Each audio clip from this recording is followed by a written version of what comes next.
Paris অলিম্পিকে মনু সংহিতা, মনু ভাকের তার হাত ধরে আবারও গর্বিত হলো দেশ, তার কারণ তিনি আবার পদক জিতেছেন এবং একই অলিম্পিক থেকে জোড়া পদক।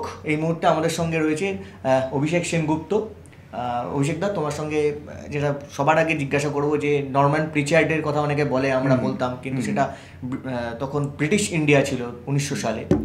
প্যারিসেই আবার সেই 1900 সাল প্যারিস, আবার 2024 প্যারিস, 124 বছর পরে কোন পথে এই মনু ভাকেরের পদক জয়?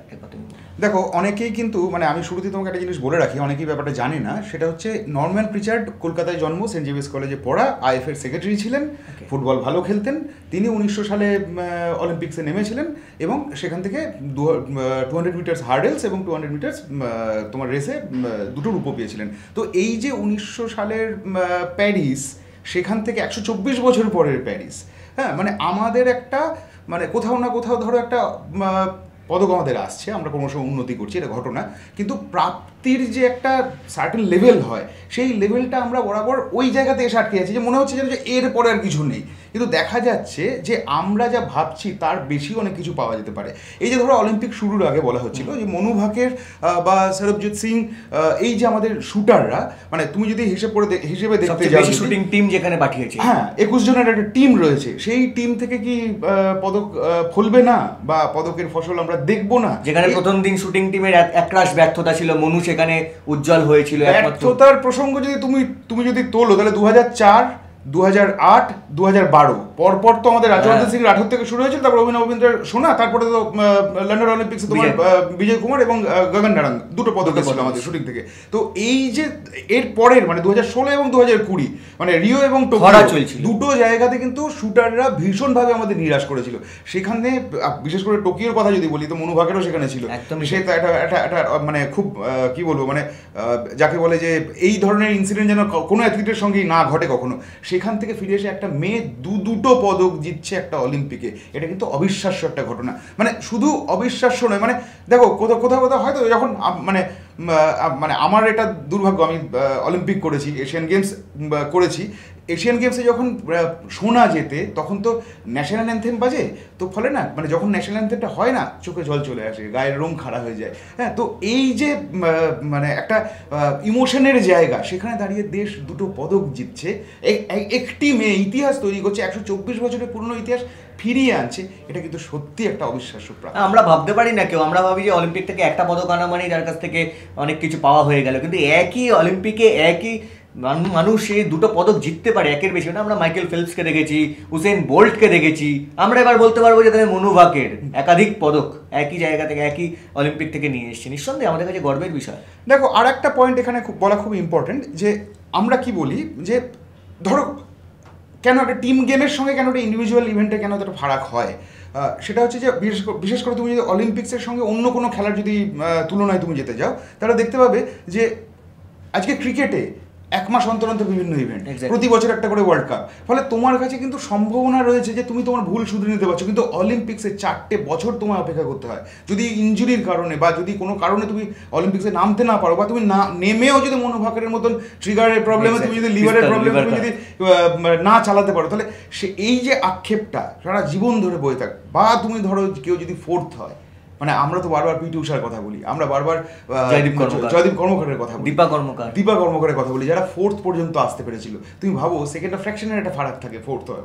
তো সেই জায়গা থেকে মনু ভাকের কিন্তু মানে টোকিও থেকে অর্জুন বাবু তাকালকে 4th হয়েছে।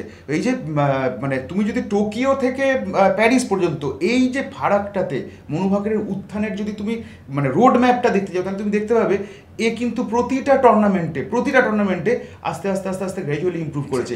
আত্মবিশ্বাস প্রত্যেকের দরকার পড়ে, কিন্তু একই সঙ্গে তোমার যদি মেন্টাল স্টেট ঠিক না থাকে, মানে তুমি ধরো ইভেন্টের দিন তুমি যদি হাইলি মোটিভেটেড না থাকো, এই যে আজকের ইভেন্টটার সময় যখন সৌরভ সঙ্গে যখন মারছে, একটা গ্যাপে কিন্তু মেডিটেট করতে দেখা গেল মনু ভাকেরকে। তার মানেটা হচ্ছে যে কোথাও না কোথাও ওই সময় ওর মনোসংযোগ একটু টালমাটাল, মানে 8.3 মারার পরে কিন্তু কামব্যাক করলো। তার মানে তুমি ভেবে দেখো যে মানে এই জায়গাটাতে মানে ওকে এই যে কামব্যাক করার যে ছোট্ট একটা কয়েক সেকেন্ডের একটা ওকে যে ব্রেক নিতে হলো, এই ব্রেকটা ওকে আবার ফিরিয়ে নিল।